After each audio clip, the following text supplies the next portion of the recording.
Maraming fans ang nakakamiss sa singer at occasional actress na si Gigi Delana. May chika kasing hinahanap-hanap daw nito ang limelight. Bet daw nitong magbalik sa telebisyon. Dati na kasing nagpa-perform si Gigi sa ASAP at iba pang programa ng ABS-CBN. Nakapagbida na rin siya noon sa drama series na Hello Heart para sa streaming platform na IQIYI kung saan nakatambal niya si Gerald Anderson. Ayon naman sa chika ni OG Diaz, may silent ban di umano ang singer sa Kapamilya Network at maging sa ibang istasyon.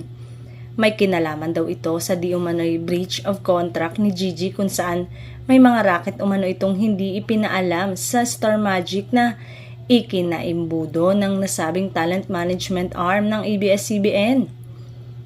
May hirit pang nag-aalangan daw naman siyang kunin ng ibang network dahil ayaw ng mga ito ng masabit sa gulo o usapin ni Gigi. Hanggang ngayon ay wala pang pahayag ang Rise Artist Studio at Star Magic at maging si Gigi hinggil sa nasabing issue.